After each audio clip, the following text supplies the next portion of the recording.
My role this morning, as I see it really, is to chair the Q&A after John's spoken, coffee break, chair or hopefully facilitate discussion, and maybe Graham and I will have a few things to say at the end.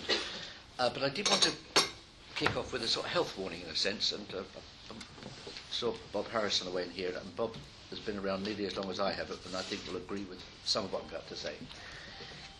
In 30 years of lobbying and 12 years working within government, the easiest thing in the world, if you're a government civil servant, is to knock off organisations who don't agree among themselves. It is the easiest thing in the world, dead simple. And the danger here, and I want to really say what I think this morning is not about. Individually, it is not about Ravensbourne, it is not about skill set, it's not about Hackney Wick, it's not even about the Olympic site itself. It's not about lobbying. It's about, in my judgment, facilitating Britain's capacity to stay ahead or get ahead of the pack in terms of our ability to deliver whatever is needed in the next 10, 20, 30 years in terms of the creative industries. I was very lucky this week. Tuesday, I chaired the annual awards at the Digital Media Forum. And I was genuine. I thought I was a pretty hip person, but clearly not.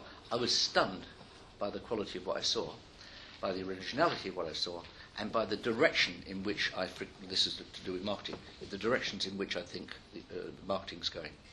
But I also became aware, talking to the judges there, of how very thin our talent layer is. There are all sorts of reasons for this. I mean, in my own experience, it's not, God knows it's not boasting. I came out of the advertising industry. All the people who cracked it in the advertising industry when I was there in the early, mid-60s, not one of us went to university. Now, I don't know if that's a comment on the university system, on the university selection system, on the nature of change in the early 60s. I mean, we between us write a quite interesting book about this. But quite clearly, what had happened was the training systems that were in place in the late 50s had nothing whatsoever to do with the world that emerged by the mid-60s. And I would argue that we are at a not dissimilar phase of development. We're in danger of a massive disconnect between the type of creativity, type of thinking, type of energies we need to pilot our way to 2020 and where we are today.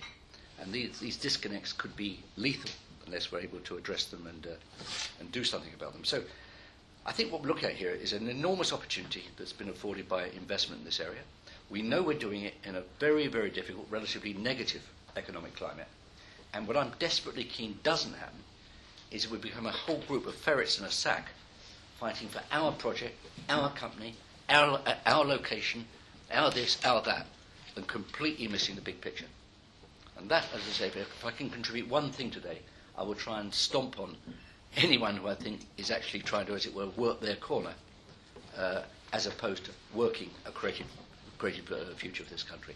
I hope you feel that's fair.